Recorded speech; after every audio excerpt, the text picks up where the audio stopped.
In this video, I'm going to show how lacrosse players can improve their performance in their play by developing trust.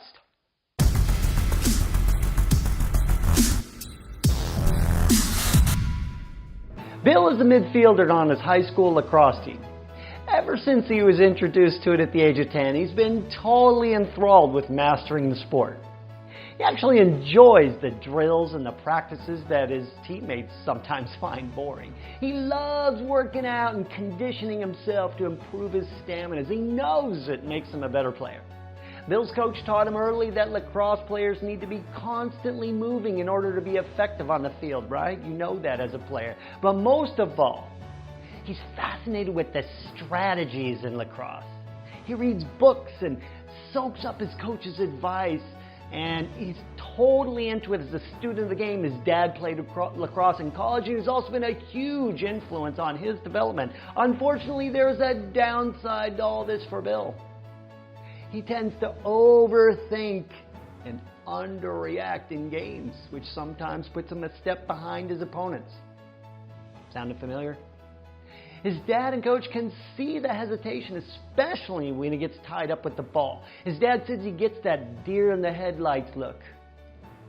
Lacrosse is a very fast-moving sport. If you play it, there is very little time to think. You know, everything that a player's learned in practices and training needs to come out naturally and automatically. Bill, and most athletes for that matter, would improve their performances tremendously by learning and playing with trust. Now, this word is thrown around the sports world everywhere, but what does it mean and how do you get it? Well, trust is letting go of the mental need to control. When you have trust in your body's ability to perform the task in competition, it's almost as if something else is directing your movements and not you.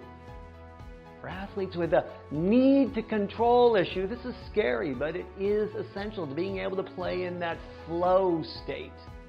And that's where your full talent just shows up naturally. And to develop trust, the lacrosse player must first eliminate the main block to it: fear.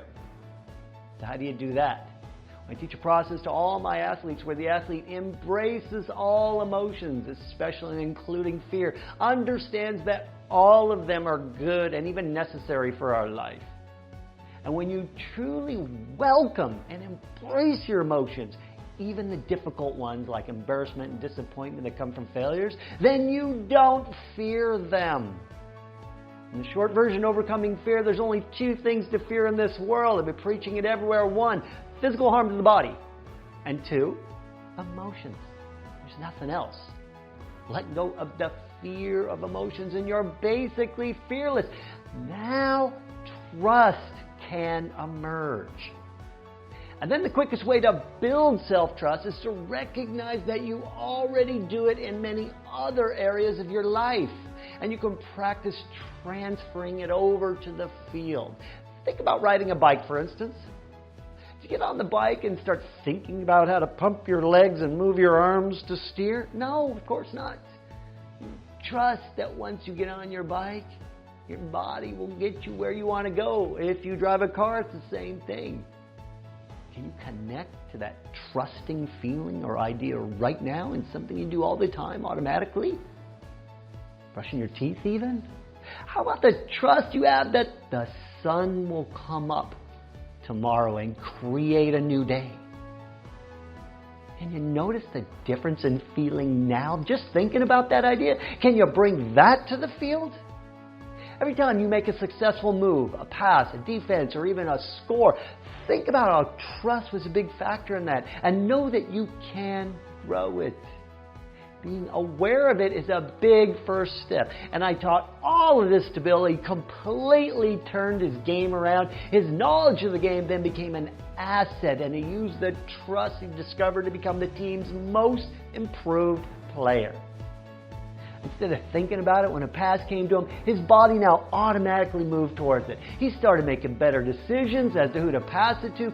Everything he trained and drilled and learned, everything he worked so hard for, it just began to pay off in games automatically. It was effortless when he dialed into that trust of his abilities. And he got out of his own way. Lacrosse success equals superior conditioning, mastering fundamentals, and building self-trust. I'm Craig Sigl.